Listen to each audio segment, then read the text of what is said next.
Formula ఈ car race వ్యవహారంలో మాజీ మంత్రి కేటీఆర్ పై కేసు నమోదుకు గవర్నర్ ఆమోదం తెలిపినట్లు సమాచారం. దీనికి సంబంధించిన ఫైల్ 2 రోజుల క్రితమే రాష్ట్ర ప్రభుత్వానికి చేరినట్టు తెలుస్తోంది.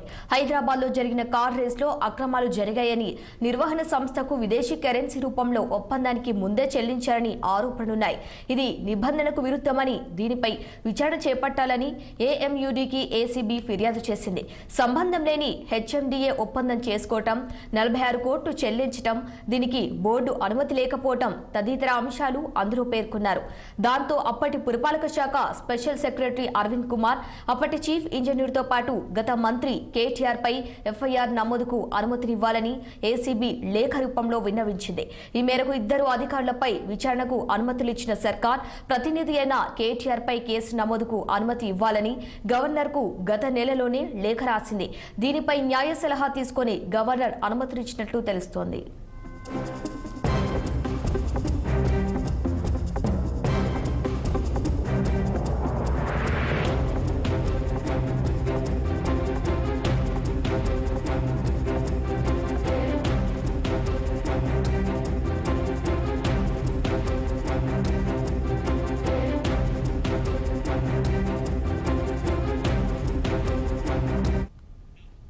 ఫార్ములా ఈ కార్ రేస్ వ్యవహారంలో మాజీ మంత్రి కేటీఆర్ పై కేసు నమోదుకు గవర్నర్ ఆమోదం తెలిపినట్లుగా తెలుస్తోంది.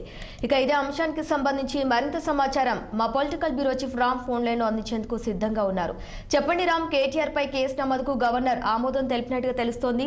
దీనికి సంబంధించి పూర్తి వివరాలేంటి?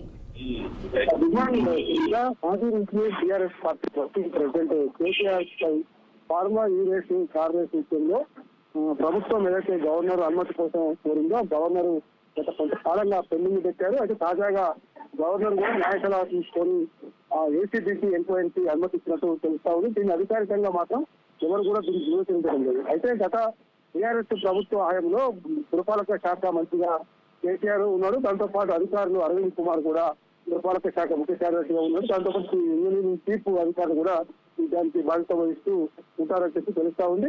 అయితే ముఖ్యంగా అప్పుడు ఫార్ములా ఈ కార్ రేస్ విషయంలో హైదరాబాద్ లో జరిగిన కార్యక్రమం సంబంధించి హెచ్ఎండిఏ నిధులు 55 కోట్ల రూపాయల నిధులు పరిపాలనా విభాగం అనుమతి లేకుండానే నిధులు దారి మళ్లించారని చెప్పి రాష్ట్రంలో కాంగ్రెస్ పార్టీ అధికారులు ప్రత్యేకంగా దానిపైన విచారణ జరిపేందుకు సిద్ధమైంది.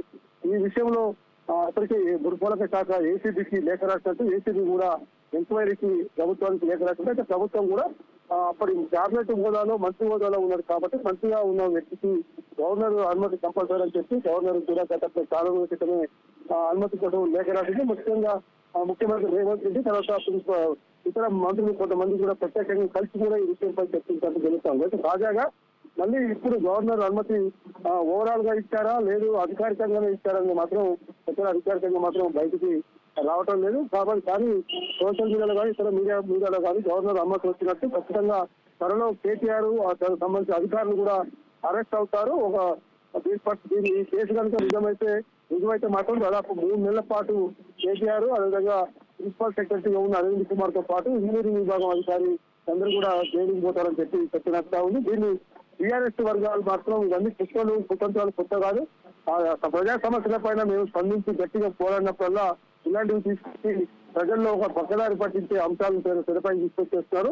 ఎవరు ఏం చేసుకుంటారో చేసుకోండి అని చెప్పి గతంలో కేటీఆర్ కూడా మీడియా సమావేశం పెట్టి వేగంగా ప్రభుత్వాన్ని తప్పుపట్టడం జరిగింది. ఏదేమైనా ప్రభుత్వం మాత్రం వైపు ఫోన్ ట్యాపింగ్ వ్యవహారం, మరోవైపు విద్యుత్ పవర్ కమిషన్ విద్యుత్ ప్రాజెక్టు ఒప్పందాలు జరిగిన కమిషన్ విచారణ నడుతా ఉంది. మరోవైపు కాళేశ్వరం ప్రాజెక్టు జరిగిన అవినీతిపై విచారణ నడుతా ఉంది. తాజాగా ఈ ఫార్ములా ఈ రేసు కేసు విషయంలో ప్రభుత్వం వేగవంతం చేసిందని చెప్పి అనుకోవాలి. తాజాగా నిన్న మంత్రి పొంగులేటి శ్రీనివాసరెడ్డి కూడా మీడియాతో టిక్టాక్ మాట్లాడుతూ ఆలస్యమైన సందర్భం సమయం లేట్ అయినా సరే పొలిటికల్ బాంబులు పేలేదని చెప్పి మరోమారు ఆయన ఉటంకించడం జరిగింది.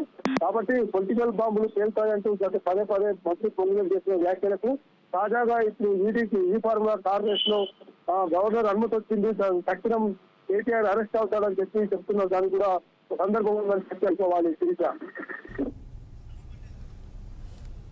Okay, right Ram, thank you.